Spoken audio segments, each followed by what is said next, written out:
Your partner is not the person sitting across from you at the dinner table. They are the ghost of the person who raised you.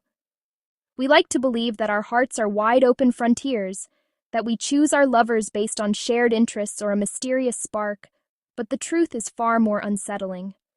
We do not fall in love with people because they are good for us. We fall in love with people because they feel familiar. We are biologically programmed to seek out the same emotional landscape we navigated as children, even if that landscape was a minefield. We would rather be miserable in a way we understand than happy in a way that feels foreign. If you have ever found yourself repeatedly attracted to the same type of person, the one who is emotionally distant, the one who needs saving, or the one who makes you feel like you're constantly walking on eggshells, you are touching the pulse of your own history. Maybe you've noticed that you have a standard operating procedure for conflict. You either shut down completely, or you chase after your partner, desperate for a reassurance that never seems to come. You probably think these are just quirks of your personality or signs of bad luck in dating, but they are actually the echoes of a script written decades ago in the quiet rooms of your childhood home.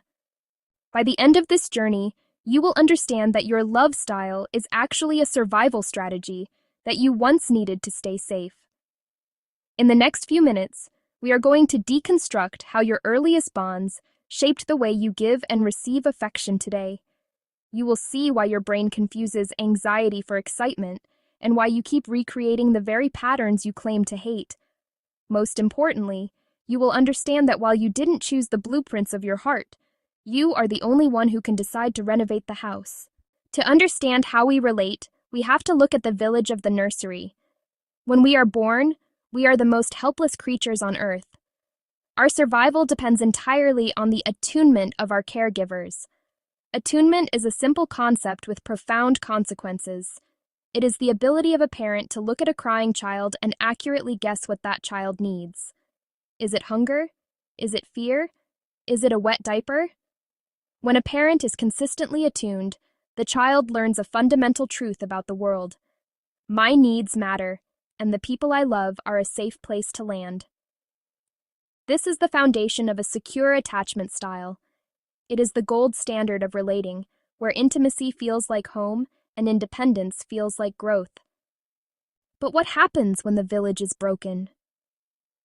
Imagine a mother who is physically present but emotionally bankrupt, perhaps struggling with her own noise of depression or the pressure of a demanding job. When her infant cries, she might respond with irritation, or she might not respond at all. The child's nervous system, designed for connection, experiences this as a life-threatening emergency. To survive, the child develops a workaround. If the parent is inconsistent, sometimes warm, sometimes cold, the child becomes anxious. They learn that they must stay hypervigilant, constantly monitoring the parent's mood to ensure they aren't abandoned. As adults, these children become the pursuers in relationships, the ones who feel a crushing weight of panic the moment a partner pulls away. Narrator. Contrast this with the avoidance strategy. Imagine a father who treats a child's vulnerability as a nuisance, telling them to man up or stop being dramatic. This child learns that expressing a need is a dangerous act that leads to rejection. On-screen father, man up, stop being dramatic. Narrator. To stay safe, they learn to turn off their attachment system. They become islands of self-sufficiency, convincing themselves that they don't actually need anyone. As adults, these are the partners who feel suffocated by intimacy. The moment a relationship gets too deep, their internal alarm bells go off, and they retreat into work, hobbies, or a cold silence. They aren't cold-hearted. They are simply protecting a heart that was once told it was too much. Consider the story of Mark and Elena. Mark grew up in a household where love was conditional, granted only when he was achieving, being quiet, or making his parents look good. Elena grew up in a home where her parents were constantly in conflict, making her feel like the village was always on the verge of collapsing. What's wrong? Are you mad at me? Did I do something? Today, when Elena feels a small shift in Mark's mood, her anxious alarm goes off. This pressure triggers Mark's avoidant defense. He feels suffocated, as if he's being hunted by her needs. He shuts down. Elena, sensing his withdrawal, panics even more and chases harder. They are trapped in a dance where her fear of abandonment is perfectly feeding his fear of suffocation. They aren't fighting about the dishes, they are fighting about the safety of their childhoods. We have to ask ourselves, why do we keep choosing people who trigger our deepest wounds? Why does the anxious person always seem to find the avoidant person? It is because of a psychological force called repetition compulsion. Our brains are wired to solve the puzzles of our past in the present. If you had an emotionally unavailable father, your subconscious is drawn to emotionally unavailable men because it believes that this time, if you can just be enough, you will finally win the love you were denied. We aren't looking for a partner, we are looking for a do-over. We are trying to change the ending of a story that has already been written. This cycle is amplified by the dopamine economy of modern dating. We use apps that treat human connection like a slot machine, providing quick hits of validation that mimic the high of an anxious attachment. We mistake the butterfly feeling of anxiety for the spark of love. But true, healthy love is often a bit boring at first to someone who grew up in chaos. If you are used to the roller coaster of a broken village, a stable, secure partner feels like a flat road. You might tell yourself there's no chemistry, when in reality, there's just no trauma.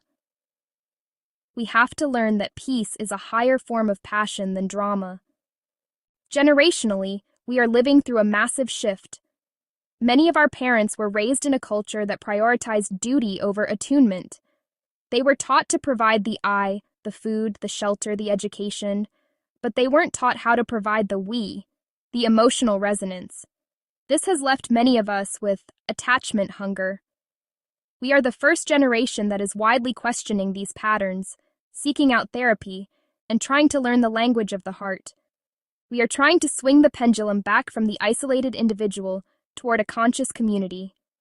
The noise of society also complicates our healing. We are told that we should be self-serving, that we don't need anyone to complete us. While independence is valuable, the hyper-individualistic I can become a wall that prevents true bonding.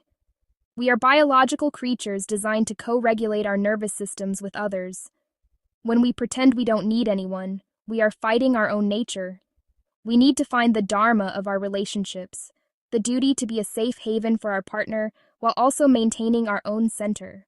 Healing starts with the realization that your love style is not your identity. It is a costume you've been wearing for protection. When you feel that surge of panic or that urge to run, pause.